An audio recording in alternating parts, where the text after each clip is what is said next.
Hi friends, ഞാൻ രാജശ്രീ. ഏവർക്കും രാജീസ് കറി ലാബിലേക്ക് സ്വാഗതം. ഇന്നിവിടെ ഞാൻ തയ്യാറാക്കാൻ പോകുന്നത് ഉണക്കയില ചതച്ച് വറുത്തതാണ്. അതിനുവേണ്ടി ഞാൻ 3 ഇതേ വലുപ്പത്തിലുള്ള ഉണങ്ങിയ ഇല എടുത്തിട്ടുണ്ട്. അതിനൊന്ന് നന്നായി വൃത്തിയാക്കി എടുത്തിട്ട് നമുക്കിതൊന്ന് കുറച്ച് നേരം വെള്ളത്തിലിട്ട് അതിൻ്റെ ഉപ്പൊന്ന് കളഞ്ഞെടുക്കാം. ഇത് കുറച്ച് നേരം വെള്ളത്തിലിട്ട് വെച്ചിരുന്നതാണ്. നമുക്ക് നന്നായിട്ടൊന്ന് കഴുകി ഇതിനെ കട്ട് ചെയ്തെടുക്കണം.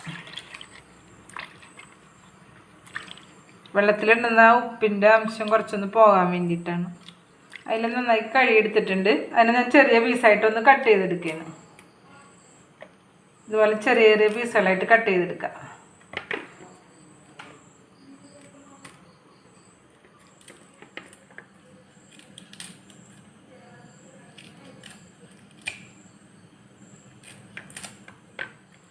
നമുക്കൊരു വലിയ സവാള എടുക്കാം. എൻ്റെ അടുത്ത് ചെറുതായതുകൊണ്ട് ഞാൻ ഇതേപോലത്തെ ഒരെണ്ണം കൂടി എടുത്തിട്ടുണ്ട്.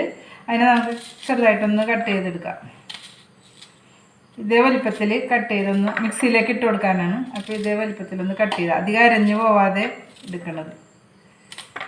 ഇനി ഈ വലിപ്പമുള്ള 6 പച്ചമുളക് എടുത്തിട്ടുണ്ട്.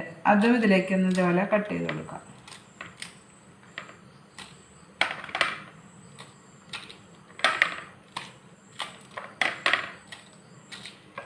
പിന്നെ ഇഞ്ചി കുറച്ച് കൂടുതൽ വേണം. അതുകൊണ്ട് ഈ വലിപ്പമുള്ള ഒരു ചെറിയ പീസും ഈ വലിപ്പമുള്ള ഒരു പീസും കൂടി ഞാൻ എടുത്തിട്ടുണ്ട്. ഇഞ്ചിയാണ് ഇതിന് നല്ല ടേസ്റ്റ് വരുന്നത്. അപ്പോൾ നമുക്ക് ഇഞ്ചി ഇതേപോലെ ഒന്ന് കട്ട് ചെയ്ത് കൊടുക്കാം.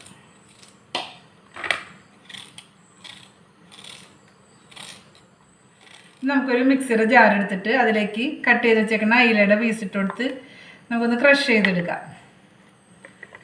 വല്ലാണ്ട് അങ്ങോട്ട് അരിഞ്ഞു പോകണ്ട, എന്നാൽ കുറച്ചൊന്ന് ഇതായിട്ട് കൊടുക്കാം. ഞാൻ കാണിച്ചു തരാം. അങ്ങനെ മിക്സിയുടെ ജാറിലിട്ട് ക്രഷ് ചെയ്തെടുത്താണ്. ഇതുപോലെ അരഞ്ഞു പോകണ്ട, എന്നാൽ നല്ല പൊടി പൊടി പോലെ ഇരിക്കുകയും വേണം. ഒട്ടും വെള്ളം ഉണ്ടാവരുത് കേട്ടോ. അങ്ങനെ ചെയ്യുമ്പോൾ അത് നിർത്തി നിർത്തി അടിച്ചു കൊടുക്കണം. ഒറ്റയടിക്ക് ഇറക്കരുത്. മിക്സി ഒന്ന് ഓഫ് ചെയ്ത് അടിച്ചു കൊടുക്കണം. അപ്പോൾ ഇതുപോലെ ഇരിക്കണം. നമ്മൾ ഇത് ചെയ്ത് വരുമ്പോൾ ക്രഷ് ചെയ്ത് വരുമ്പോൾ ഇത്ര ഇതായിട്ടിരിക്കണം. നമുക്ക് അതിലേക്ക് ആദ്യം ഇഞ്ചിയും പച്ചമുളകും ഒന്ന് നന്നായിട്ടൊന്ന് ഇതേപോലെ തന്നെ ക്രഷ് ചെയ്തെടുക്കാം. ഇഞ്ചിയും പച്ചമുളകും നന്നായിട്ടൊന്ന് ക്രഷ് ചെയ്തെടുത്തിട്ടുണ്ട്. അതും ഇതേപോലെ തന്നെ നിർത്തി അടിച്ചു കൊടുക്കണം. ഒറ്റയടിക്ക് അടിക്കരുത്, നിർത്തി അടിച്ചു കൊടുക്കണം. ഇനി അതിലേക്ക് നമുക്ക് സവാളയുടെ പീസ് ഇട്ട് കൊടുക്കാം. അതും നേരത്തെ പോലെ തന്നെ പതുക്കെ ഒന്ന് ക്രഷ് ചെയ്തെടുക്കാവൂ. ഒറ്റയടിക്ക് അടിച്ച് അരഞ്ഞു പോകരുത്. സവാളയും ഞാൻ ഇതുപോലെ ക്രഷ് ചെയ്തെടുത്തിട്ടുണ്ട്. അരഞ്ഞു പോയിട്ടില്ലാണ്ട ഇതുപോലെ എടുക്കാം. ഇതെല്ലാം കൂടെ ഒന്ന് നന്നായിട്ടൊന്ന് മിക്സ് ചെയ്ത് കൊടുക്കാം.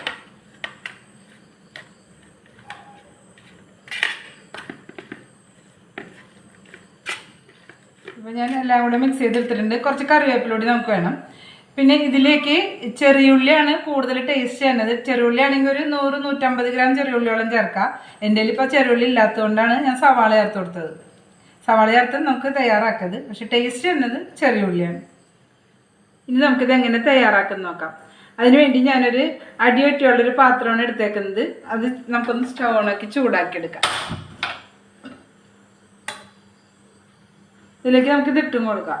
അപ്പോൾ വെള്ളം പൊക്കോളും, കുഴപ്പമില്ല.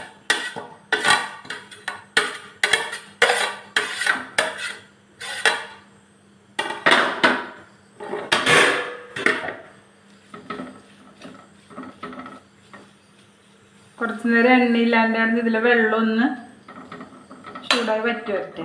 എന്നിട്ട് നമുക്ക് വെളിച്ചെണ്ണ ചേർത്ത് കൊടുക്കാം.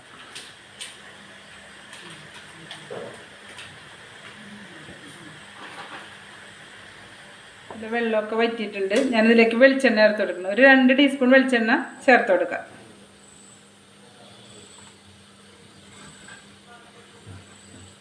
ഇത് ലോ ഫ്ലെയിമിൽ ഇട്ടിട്ട് നമുക്കൊന്ന് വറുത്തെടുക്കാം. ഇത് അടിയിൽ പിടിക്കാതെ നോക്കണം കേട്ടോ.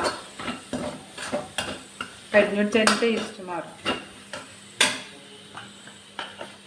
നമുക്കിതിലേക്കൊരു 1/4 ടീസ്പൂൺ മഞ്ഞൾപ്പൊടി കൂടി ചേർത്ത് കൊടുക്കാം.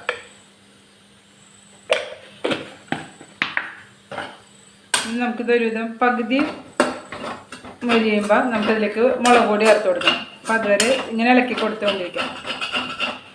ലോ ഫ്ലെയിമിൽ നിന്ന് നമുക്ക് വേണമെങ്കിൽ ഒന്ന് മീഡിയം ഫ്ലെയിമിലേക്ക് മാറ്റി കൊടുക്കാം കേട്ടോ. ഇതിൻ്റെ മൊരിയിൽ നോക്കിയിട്ട് കരിഞ്ഞു പോവാതിരുന്നാൽ മതി.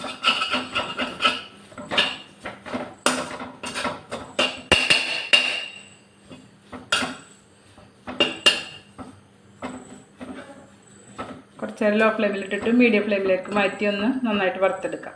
അപ്പം നമ്മളുടെ ഉണക്കയില പകുതി മൊരിഞ്ഞിട്ടുണ്ട്. നമുക്കിതിലേക്ക് കുറച്ച് മുളക് പൊടി ചേർത്ത് കൊടുക്കാം. ഒരു 1/2 ടീസ്പൂൺ മുളക് പൊടി. പച്ചമുളക് ഇട്ടിട്ടുണ്ടല്ലോ, ഒരു 1/2 ടീസ്പൂൺ തന്നെ ഇട്ടില്ല, ഇത്രയും മുളക് പൊടി ചേർത്ത് കൊടുക്കാം. പിന്നെ ഇതിലേക്ക് ഇളക്കുമ്പോൾ അടിക്ക് പിടിക്കണമെങ്കിൽ കുറച്ച് നിങ്ങൾക്ക് ആവശ്യമെന്ന് തോന്നുകയാണെങ്കിൽ 1 സ്പൂൺ വെളിച്ചെണ്ണ കൂടി ചേർത്ത് കൊടുക്കാം കേട്ടോ. അടിക്ക് പിടിക്കുകയാണെങ്കിൽ വെളിച്ചെണ്ണ ചേർത്ത് കൊടുക്കാം, അല്ലെങ്കിൽ വേണ്ട. നിങ്ങൾക്ക് നല്ലോണം നന്നായിട്ട് ഉള്ളിയൊക്കെ മൊരിഞ്ഞൊരു ഡാർക്ക് ബ്രൗൺ കളർ വരുമ്പോൾ നമുക്കിത് ഓഫ് ചെയ്തെടുക്കാം. അതുവരെ നമുക്ക് ഇളക്കി കൊടുക്കാം. പിന്നെ ഞാനിത് മീഡിയം ഫ്ലെയിമിലേക്ക് മാറ്റി 5 മിനിറ്റ് കഴിഞ്ഞപ്പോൾ മീഡിയം ഫ്ലെയിമിലേക്ക് മാറ്റിയിട്ടാണ് ഇതുപോലെ മൊരിച്ചെടുത്തത് കേട്ടോ. പിന്നെ അങ്ങനെ തന്നെയിട്ട് നമുക്ക് മൊരിച്ചെടുക്കാം. നമ്മുടെ ഉണക്കയിൽ ചേർത്തത് നന്നായിട്ട് മൊരിഞ്ഞൊടുങ്ങിയിട്ടുണ്ട്. ഇതിലേക്ക് ഞാൻ ഉപ്പ് ഒട്ടും തന്നെ ചേർത്ത് കൊടുത്തിട്ടില്ല. അയലയുടെ ഉപ്പ് വെള്ളത്തിലിട്ടെങ്കിലും തീർത്ത് പോയിട്ടുണ്ടായില്ല. അപ്പോൾ ആ ഉപ്പ് കൊണ്ട് തന്നെ ആവശ്യത്തിന് ആ ഉപ്പ് അതിലുണ്ടായിരുന്നു. അപ്പോൾ പിന്നെ ഉപ്പൊന്നും ചേർത്ത് കൊടുക്കേണ്ടി വന്നില്ല. ഇനി നിങ്ങൾ ഉണ്ടാക്കുമ്പോൾ ഉപ്പ് വേണമെന്നുണ്ടെങ്കിൽ ഇടയ്ക്ക് ചേർത്ത് കൊടുക്കണം കേട്ടോ. അപ്പോൾ അതിൽ നന്നായി മൊരിഞ്ഞ് വന്നിട്ട് നമുക്കിത് ഓഫ് ചെയ്ത് കൊടുക്കാം. നമ്മുടെ അയില വറുത്തത് റെഡി ആയി കഴിഞ്ഞ് നമുക്കിതൊരു പാത്രത്തിലേക്ക് മാറ്റി കൊടുക്കാം.